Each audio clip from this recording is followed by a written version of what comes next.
welcome back to World Crisis Radio. The death panel meeting in the White House. Now, they've had 5 sessions, and they're scheduled to have a 6th. Who's on the death panel for Afghanistan? Chaired, of course, by Obama. We've got Biden, the vice president, and his national security advisor, Tony Blinken. Tony Blinken from the law firm of Winken, Blinken, and Nod, it's reported. Tony Blinken represents Biden. Biden is in favor of predator murders out of the sky, but no troop escalation. We've got Defense Secretary Robert Gates, the Brzezinski man. We've got White House Press Secretary Robert Gibbs, Foreign Policy Aide Douglas Lute, Chairman of the Joint Chiefs Admiral Mike Mullen, Deputy National Security Advisor Dennis McDonough, another in the same class, Mark Lippert, another Thomas E. Donlin, all Deputy National Security Advisors, White House Counterterror Advisor John O. Brennan from the CIA, UN Ambassador Susan Rice, the warmonger, National Intelligence Director or Czar Dennis Blair, Hillary Clinton Secretary of State, White House Chief of Staff Rambozo Emanuel, National Security Advisor James L. Jones, Leon Panetta from the CIA, Special Czar for Afghanistan, Pakistan, Holbrooke, Central Command, David Petraeus. So they're deciding, and we're now about 76 days into this process.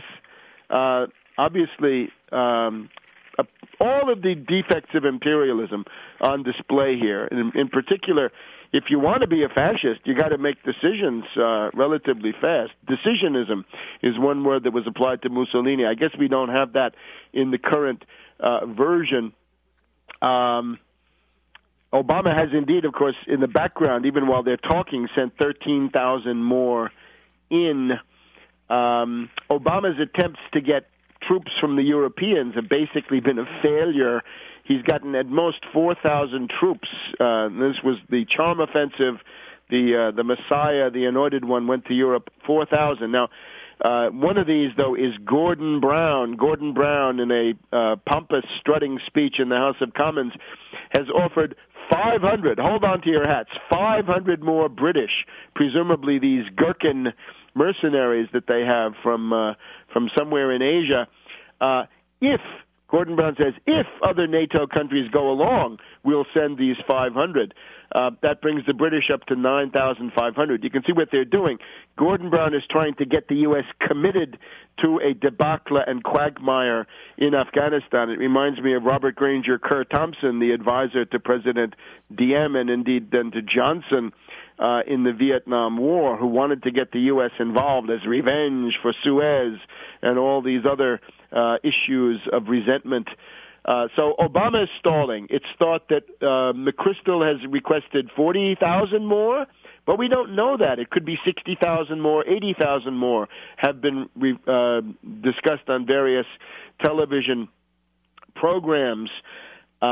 We've got a calculation now that your chances, if you're a U.S. serviceman, your chances of getting killed in Afghanistan are 16 times worse than Iraq at the present time. And then we've got this dimension of imperialist meddling. How was the Vietnam War lost? Well, it was lost in advance by getting rid of Diem and his brother, right, getting them killed in a coup approved by W. Averill Harriman.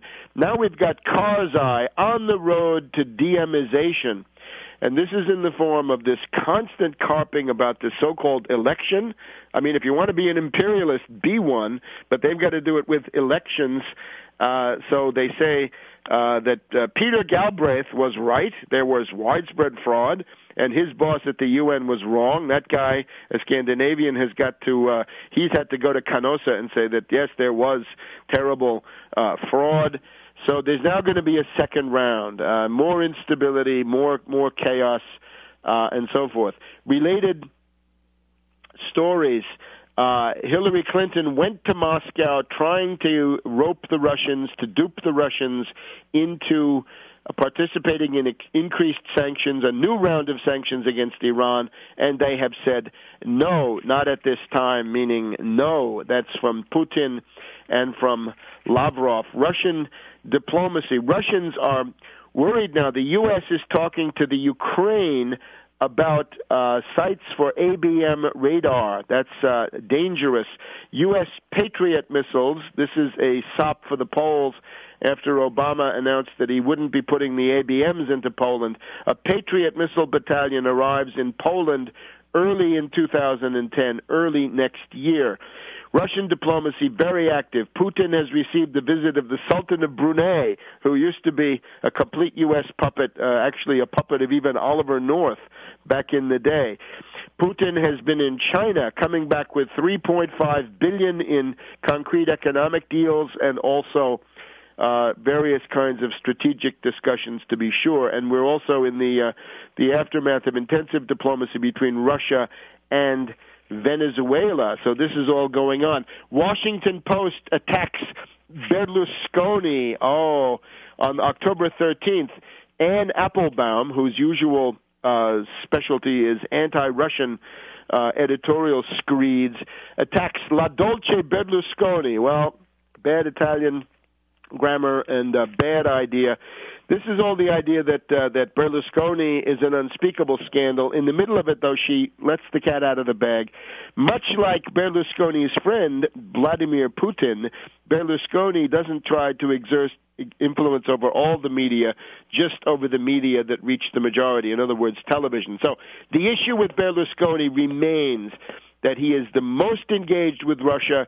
He's part of the South Stream pipeline, which the U.S. and the British wish to sabotage. The Washington Post, in this case, joining in on that entire thing. Now, if you want to influence the decisions being made by Obama, and this is very secret, compared to Bush, when Bush was discussing the surge, there were various plans competing. We had Field Marshal Kagan from the American Enterprise Institute coming up with the plan. Right now, everything is based on leaks. There's no open discussion. We've had 5 meetings of this Afghanistan death panel, and we don't really know what went on at all. Some leaks here and there. So various groups in various parts of the U.S. have called demonstrations for October 17th. So go out and join in those demonstrations where you are. Don't let this debate take place in a vacuum. Arianna Huffington says that Biden should resign. An interesting idea, a novel idea. It used to be that if you were cabinet secretary, a minister in a government, and you recommended a policy, and the other ministers, prime minister, wouldn't go along, or the president, you would say, well, in that case, I quit. In other words, a matter of principle. Now, Biden says he's against the massive escalation of U.S. forces into Afghanistan. Great. If you believe that, Biden, you should take a stand, and then if Obama goes ahead and sends more troops, you should quit. We've got, just to remind us of the hypocrisy, Colin Powell, once again in the news, and it turns out that he tells us that, of course, he was against all these terrible things all along, all the terrible things done by Bush. He didn't agree with it. He's sorry he went to the UN and lied to the world. Too bad if you died, based on the lies of Colin Powell. So, Arianna Huffington, a rich oligarch to be sure, and nefarious in many ways, but an interesting idea. It shows that the tensions between Obama and his base of dupes and lemmings and Kool-Aid drinkers, even here, the tensions are radically increasing. Finally, watch out for anarchists. Anarchists are police agents, anarchists, in this case, NATO agents. The city of Poitiers in France have been visited by a roving band of anarchists who have smashed windows, destroyed businesses, smashed cars, burned cars, and other things. This is another lesson to people that in the time of increasing protest, watch out for anarchist provocateurs. They're on the NATO payroll. So we will be back with you next week on World Crisis Radio.